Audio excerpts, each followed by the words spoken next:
ফিরিয়ে দেন না।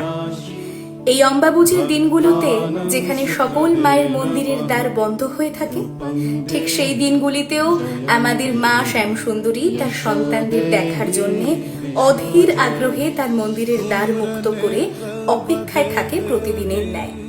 আগামী 24শে জুন অর্থাৎ মঙ্গলবার সন্ধে 7 ঘটিকায় অন্ধকারে একটি মাত্র ঘিয়ের প্রদীপ প্রজ্বলন করে আমাদের মায়ের আষাঢ়ী অমাবস্যার সন্ধ্যা আরতি উদযাপন করা হয়ে থাকে।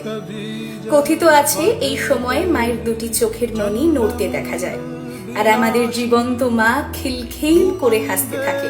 এই সময় মায়ের উপস্থিতি সকল সন্তানের মনকে আলোকিত ও শিহরিত করে তোলে। এটি একটি অদ্ভুত ও অলৌকিক দৃশ্য, যা দেখতে পাওয়া আমাদের মায়ের সকল সন্তানের কাছে পরম প্রাপ্তি।